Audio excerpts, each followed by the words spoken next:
অবশেষে যুক্তরাষ্ট্র ইরানের সমঝোতা। শুক্রবার জেনেভায় আনুষ্ঠানিক চুক্তি সই, খুলবে হরমুজও। বিশ্ব নেতাদের অভিনন্দন। তেহরান ওয়াশিংটন সমঝোতা সত্ত্বেও লেবানন ছাড়ছে না ইসরায়েল। শান্তির পথে নতুন অনিশ্চয়তা, সতর্ক বৈরুত। এবং শান্তি চুক্তি খবরের সর্বনিম্ন তেলের দাম ব্যারেল প্রতি দর নেমেছে $83। চড়ছে শেয়ার বাজারের সূচক, মূল্যস্ফীতি কমার আশাবাদ। স্বাগত গ্লোবাল টাইমে। বিশ্বের নানা প্রান্তের খবর নিয়ে আপনাদের সঙ্গে আছি আমি নাফিসা হক। দেখছিলেন শিরোনাম। দীর্ঘ প্রায় 4 মাসের রক্তক্ষয়ী সংঘাতের পর অবশেষে শান্তি চুক্তিতে পৌঁছাতে সম্মত হয়েছে যুক্তরাষ্ট্র এবং ইরান। চুক্তি স্বাক্ষরের পর হরমুজ থেকে মার্কিন অবরোধ তুলে নেওয়ার ঘোষণাও দিয়েছেন ডোনাল্ড ট্রাম্প। চুক্তি স্বাক্ষর হবে শুক্রবার সুইজারল্যান্ডে। আর এদিকে দুই পক্ষের এই সিদ্ধান্তকে স্বাগত জানিয়েছেন বিশ্ব নেতারা। আর এর অন্যদিকে ইরানের শর্ত উপেক্ষা করে লেবাননে হামলা চালিয়েছে ইসরায়েল। মধ্যপ্রাচ্যের আকাশে এখন বইছে শান্তির সুবাতাস। 4 মাসের রক্তক্ষয়ী সংঘাত বন্ধ করে চুক্তিতে পৌঁছাতে সম্মত ইরান যুক্তরাষ্ট্র।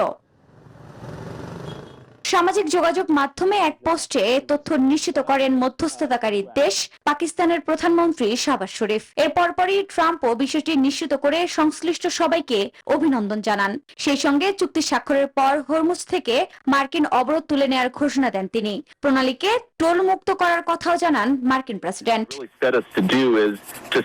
শুক্রবার সুইজারল্যান্ডে আনুষ্ঠানিকভাবে চুক্তি স্বাক্ষরিত হওয়ার কথা রয়েছে। চুক্তিটি আগামী 50 বছরের জন্য মধ্যপ্রাচ্যকে মৌলিকভাবে বদলে দেবে বলে দাবি করেন মার্কিন ভাইস প্রেসিডেন্ট জেডি ভ্যান্স। এদিকে দুপক্ষের সিদ্ধান্তকে স্বাগত জানান বিশ্ব নেতারা। ধারাবাহিকভাবে উত্তেজনা হ্রাস এবং এই সংঘাতের অবসানের আহ্বান জানিয়ে এসেছি। সামরিক সংঘাতের অবসান শুধু ওই অঞ্চলের জনগণের স্বার্থেই নয়, বরং সমগ্র বিশ্বের স্বার্থেও জরুরি। গণমাধ্যমের তথ্য বলছে, দীর্ঘ 15 ঘন্টা আলোচনার পর চুক্তিতে পৌঁছাতে সম্মত হয় দুপক্ষ। এর মধ্যে লেবানন সংঘাত বন্ধ, হরমুজ খুলে দেওয়া সহ মোট 14টি বিষয় রয়েছে। চুক্তিতে বেজায় চটেছে তেল আবিব। দেশটির জাতীয় নিরাপত্তা মন্ত্রী ইতামার বেন গভির বলেন, ইসরায়েল কোনো কলা প্রজাতন্ত্র নয়। তাদের নিরাপত্তার সিদ্ধান্ত অন্য কোনো দেশ চাপিয়ে দিতে পারে না। এর পরপরই ট্রাম্পের আহ্বানকে বৃদ্ধাঙ্গুলি দেখিয়ে লেবাননে হামলা চালায় আইডিএফ। প্রথম থেকেই চুক্তি করতে লেবাননে হামলা বন্ধের শর্ত দিয়েছে তেহরান। এর মধ্যে নেতানিয়াহুর এমন কর্মকাণ্ডে ইরান ও যুক্তরাষ্ট্রের চুক্তিতে কতটুকু প্রভাব পড়ে, এটাই এখন দেখার বিষয়। আফরিন মৌ, নিউজ 24।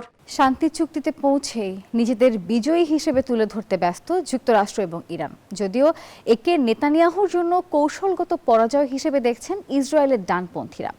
এদিকে চুক্তিকে স্বাগত জানালেও ট্রাম্পের ব্যাপক সমালোচনা করেছেন ডেমোক্র্যাটরা।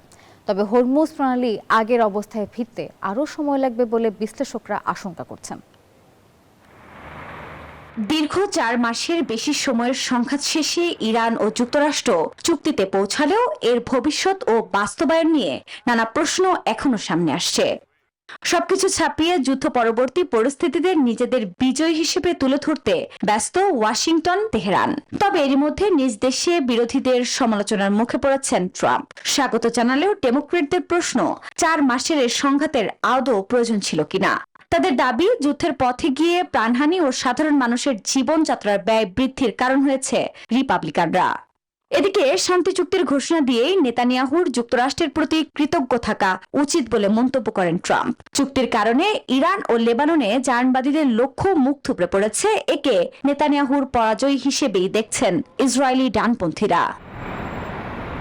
অন্যদিকে বিশ্ববাজারে তেলের দামে লাগাম টেনে ধরতে হরমুজ প্রণালীতে জাহাজ চলাচল উন্মুক্ত করাই সবচেয়ে গুরুত্বপূর্ণ। তবে যুদ্ধ পরবর্তী পর্যায়ে ফিরতে কয়েক মাস সময় লাগতে পারে বলে মনে করছেন টাফটস ইউনিভার্সিটির অধ্যাপক রকফোর্ড ওয়েইটেস। এ অবস্থায় বিশ্বের তেল ভান্ডার পুনরুদ্ধার হতে কিছুটা সময় লাগবে বলেও মত অনেকের। আফরিন মৌ, নিউজ 24। যুক্তরাষ্ট্র ও ইরানের যুদ্ধবিরতির সমঝোতা লেবাননে স্বস্তির সম্ভাবনা তৈরি করলেও উদ্বেগ বাড়াচ্ছে ইসরায়েলের অবস্থান। দেশটির প্রতিরক্ষা মন্ত্রী ইসরায়েল কাটজ জানিয়েছেন, দক্ষিণ লেবানন থেকে সেনা প্রত্যাহার করবে না তেল আবিব। আর এর ফলে ওয়াশিংটন তেহরানের শান্তি চুক্তিতে আশাবাদী হলেও বৈরুত সতর্ক। মধ্যপ্রাচ্যের কূটনীতিতে এখন সবচেয়ে আলোচিত বিষয় যুক্তরাষ্ট্র ও ইরানের সম্ভাব্য যুদ্ধবিরতির সমঝোতা। একই সঙ্গে হরমুজ প্রণালী খুলে যাওয়ার সম্ভাবনাও বৈশ্বিক অর্থনীতি ও জ্বালানি বাজারে স্বস্তির বার্তা দিচ্ছে। এই আশার মাঝে নতুন উদ্বেগের জন্ম দিয়েছে ইসরায়েলের অবস্থান। দেশটির প্রতিরক্ষা মন্ত্রী ইসরায়েল কাটস জানিয়েছেন, দক্ষিণ লেবাননে গড়ে তোলা নিরাপত্তা অঞ্চল থেকে সেনা প্রত্যাহারের কোনো পরিকল্পনা নেই। তার দাবি, হিজবুল্লাহ ও অন্যান্য সশস্ত্র গোষ্ঠীর হুমকি পুরোপুরি দূর না হওয়া পর্যন্ত অভিযান ও অবস্থান অব্যাহত থাকবে। বিশ্লেষকদের মতে, লেবানন সীমান্তে উত্তেজনা অব্যাহত থাকলে যুক্তরাষ্ট্র ইরান শান্তি প্রক্রিয়াও চাপে পড়তে পারে। কারণ তেহরান সাফ জানিয়ে দিয়েছে, লেবানন সহ আঞ্চলিক সংঘাত বন্ধের বিষয়টি সমঝোতার গুরুত্বপূর্ণ অংশ। ফলে শুক্রবার সম্ভাব্য চুক্তি স্বাক্ষর হবে কিনা নাকি নতুন উত্তেজনায় তা পিছিয়ে যাবে, সেটি এখন মধ্যপ্রাচ্য রাজনীতির বড় প্রশ্ন। Desk report, news 24। যুক্তরাষ্ট্র ইরানের সমঝোতার খবরে বৈশ্বিক তেলের বাজারেও বইছে স্বস্তির হাওয়া। ব্যারেল প্রতি ব্রেন্ট ক্রুডের দাম নেমেছে প্রায় $83, যা গত মার্চের পর সর্বনিম্ন। ইতিবাচক প্রভাব পড়েছে এশিয়া এবং ইউরোপের শেয়ার বাজারেও। অর্থনীতিবিদদের মতে এতে কিছুটা কমতে পারে মূল্যস্ফীতির চাপ। যুক্তরাষ্ট্র ইরান শান্তি চুক্তির খবরে বিশ্ববাজারে কমেছে অপরিশোধিত তেলের দাম।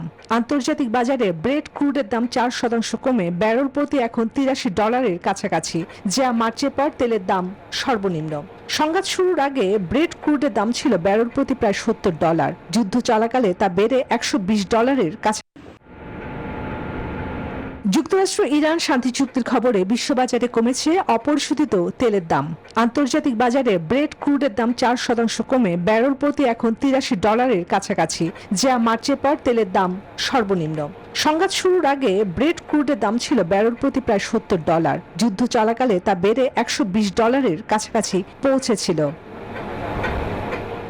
একই সময়ে মার্কিন benchmark West Texas intermediate WTI এরও কমেছে তেলের দাম। যুদ্ধের কারণে 3 মাসেরও বেশি সময় ধরে হরমুজ প্রণালী বন্ধ থাকায় তেল ও গ্যাস সরবরাহ ব্যাহত হয়, আর এর নেতিবাচক প্রভাব পড়ে বিশ্ব অর্থনীতিতে। হরমুজ থেকে মার্কিন অবরোধ তুলে নেওয়ার ঘোষণা দিয়েছেন মার্কিন প্রেসিডেন্ট ডোনাল্ড ট্রাম্প। এরপরেই বিশ্বজুড়ে কমল জ্বালানির দাম। অর্থনীতিবিদদের মতে তেলের দাম কমে আসায় বিশ্বব্যাপী মুদ্রাস্ফীতির চাপও কিছুটা কমতে পারে। বিশ্বের প্রধান শেয়ার বাজারে ঊর্ধ্বগতি লক্ষ্য করা যায়। জাপানের নিক্কেই 225 সূচক 5.5% বেড়ে যায়। দক্ষিণ কোরিয়ার কসপি সূচক বৃদ্ধি পায় প্রায় 5.7%। চন্দ্রা, নিউজ 24। যুক্তরাষ্ট্রের মিসৌরি অঙ্গরাজ্যে ভয়াবহ বিমান দুর্ঘটনায় 12 জন নিহত হয়েছেন, আর নিহতদের মধ্যে 11 জন স্কাই ডাইভার এবং একজন পাইলট রয়েছেন। গণমাধ্যমের তথ্য বলছে, প্যাসিফিক অ্যারোস্পেস P750 মডেলের বিমানটি রবিবার সকাল আনুমানিক 11:20 উড্ডয়ন করে। তবে উড্ডয়নের পরপরই বিমানটি প্রয়োজনীয় উচ্চতা অর্জনে ব্যর্থ হয়। আর এর কিছুক্ষণের মধ্যেই বাটলার মেমোরিয়াল বিমানবন্দর থেকে মাত্র 200 গজ দূরে বিমানটি আছড়ে পড়ে।